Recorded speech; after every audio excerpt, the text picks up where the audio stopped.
What's going on, guys? I'm back with another one. Just last night, I watched a movie called The Special, starring David Raffaelli, David Sheridan, and Sarah French. First of all,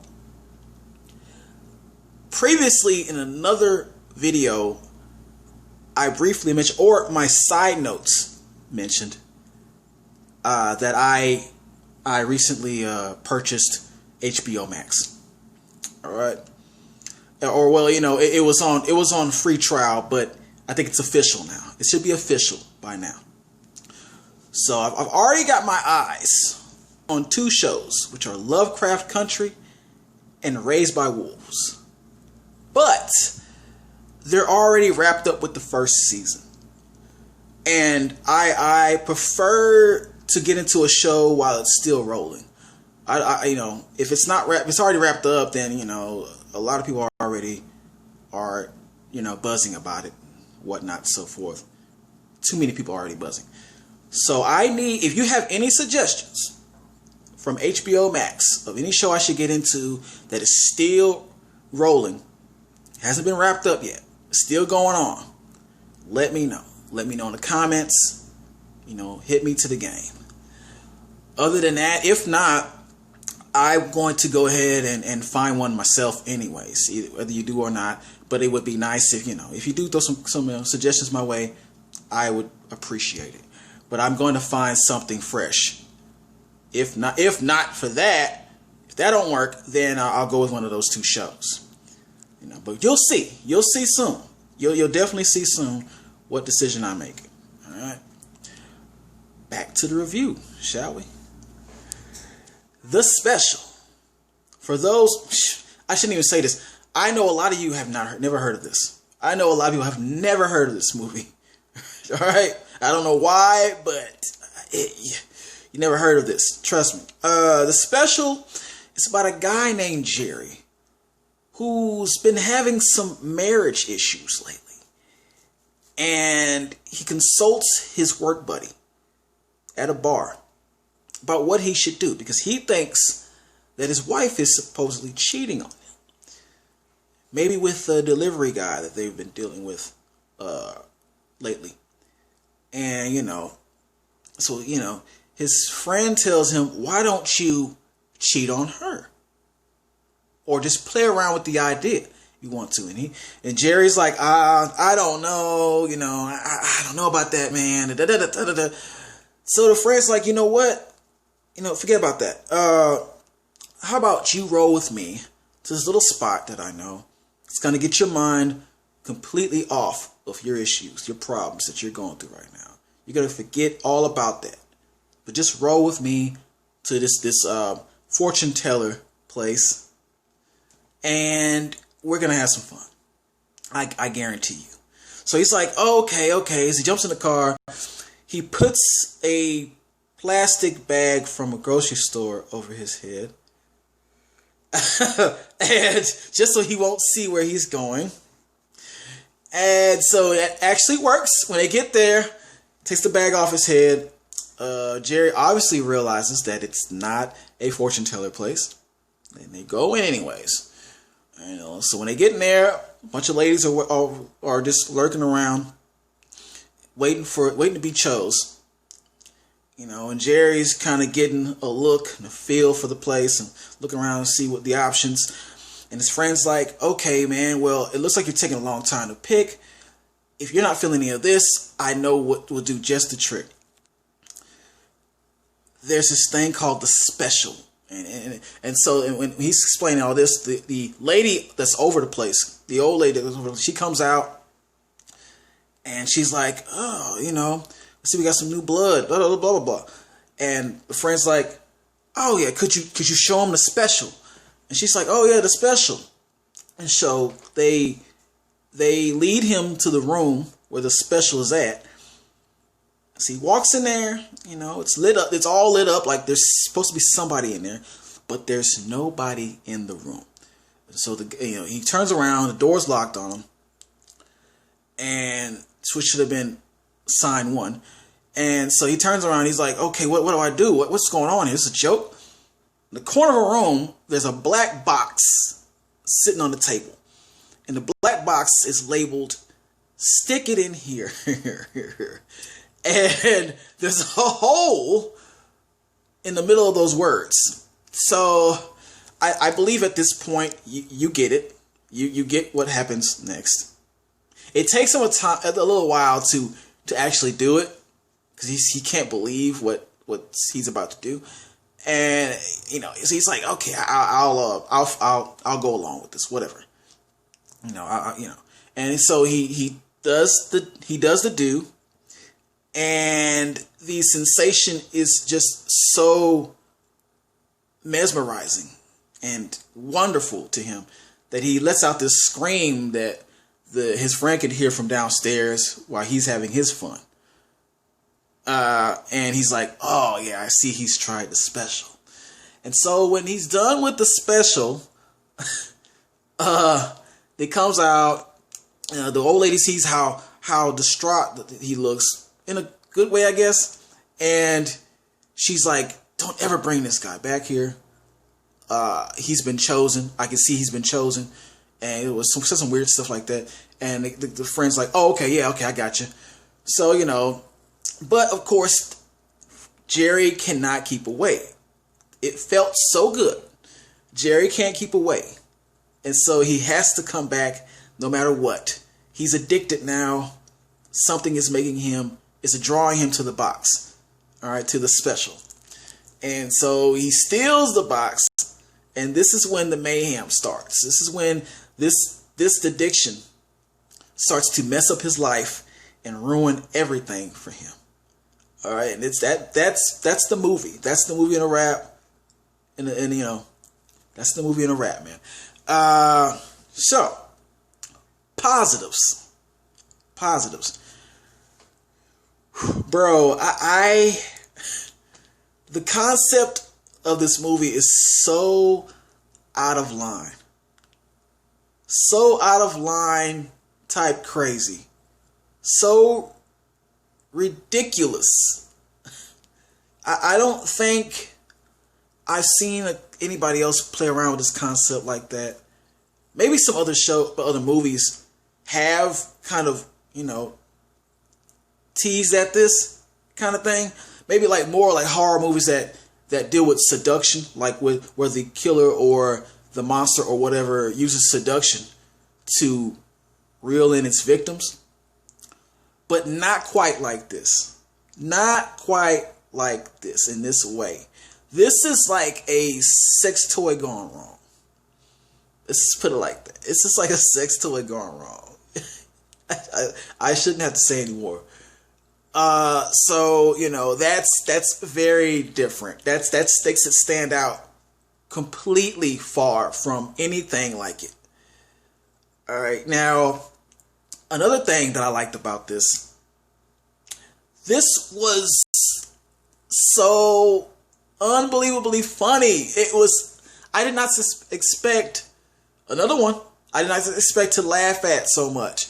I could tell from the trailer that it was, okay, there's going to be some crazy, some weird parts, of course. But I didn't know, I didn't think about, just think about a dude trying to make love to a box.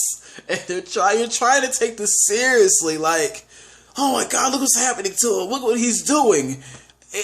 You're going to laugh because the man, he's treating the box like a person and he's putting the box in positions. It's just something like I've never seen in a movie. You would think maybe in a comedy, but this is not supposed to be a comedy. It's not supposed to be funny. I'm sorry. It is so funny. To me. At least to me. My sense of humor. Alright? That's just my sense of humor. But it is funny. Oh my God. Yes. Yes.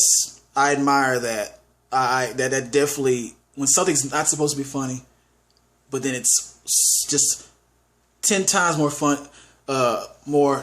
funny than movies that are meant to be funny, you got me. You got me. You got me. All right? You got me. I give up. I throw my hands in the air. I'm laughing. All right? That had me. That had me. Negatives. Let's get into negatives, man. The acting. Of course, this is kind of a low budget type movie. So, I mean, you know, none of the actors are popular, except for maybe, you know, the work buddy. His name would be it's David Sheridan. I just said it. David Sheridan, the work buddy. He's been in some other movies. He was Officer Dewey in Scary Movie. I did not realize that until later on. But he's Officer Dewey in Scary Movie. You know, so the work buddy, he's probably the most popular actor in the movie. Everybody else, fresh. So there's going to be a few bad actors in there. And then that kind of, you know, was sprinkled throughout the movie.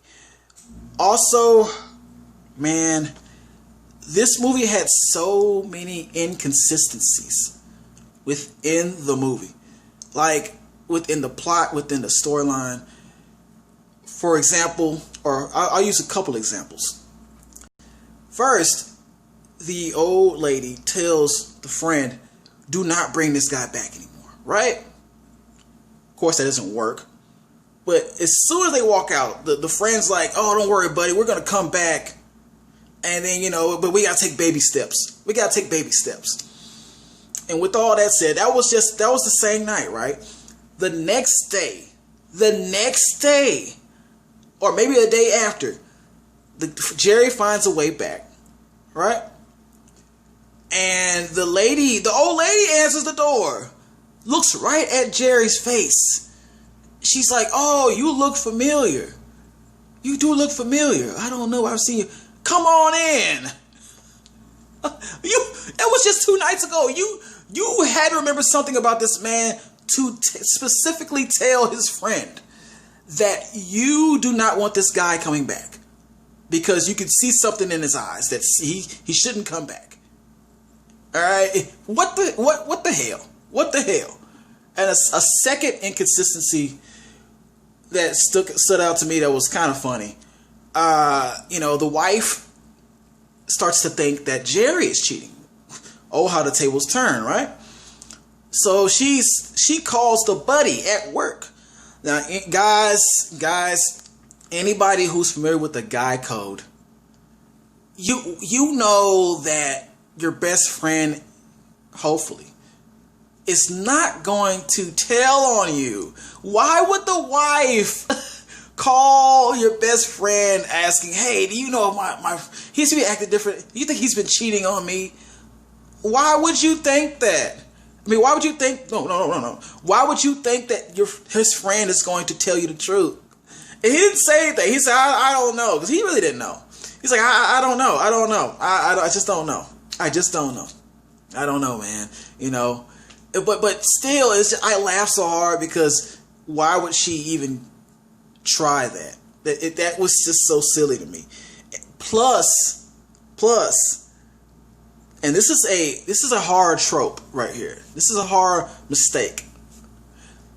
So many people, 2 in particular, made the mistake of turning around on the crazy person, on the killer.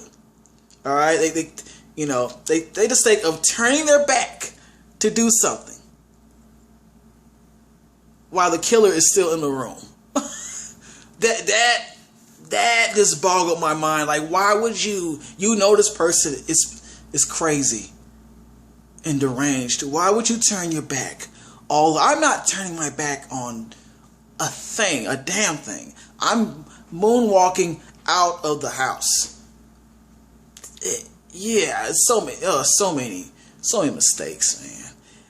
And a last thing that I could say about what I didn't like about this movie was that if this would have been done with a better production and a better a bigger budget, maybe throw some more well-known actors, like 1 or 2 in the movie, it could have been a lot better. The concept was there. But it just could have been a whole lot better, in my opinion. It could have been, if they would have just, tried, or the budget was bigger. But it was what it was. And I know from me saying that, you kind of feel where this is going, because this is hard. This was hard. I have to give this an I. An I. There was just too many things going against it. I think a better production would have actually given it an I. Cool. Maybe even a hell yeah. Maybe even a hell yeah. But it was just the quality of the movie. The quality wasn't there. It wasn't there. But it reminds me of what you get up late at night on Cinemax or HBO, or the old HBO, or any other channel like that, and you watch those movies late at night, and this is what you get. It reminds me of one of those. So B-rated, but at the same time, it's a guilty pleasure to watch. It's a guilty pleasure, man. And so, because it's a guilty pleasure, I think you should give it a try. Check this movie out. If nothing else, you're gonna laugh. You're gonna laugh so hard at some parts. If your sense of humor is like mine, you're going to be so entertained with this. It's just crazy. I want to laugh harder than I have already, but I would not be able to finish the video. Okay, I had to get all my laughter out. But please still check it out. Still check this movie out. You know what it is. Google movies. Need you to like, share, and subscribe. And I am out of here.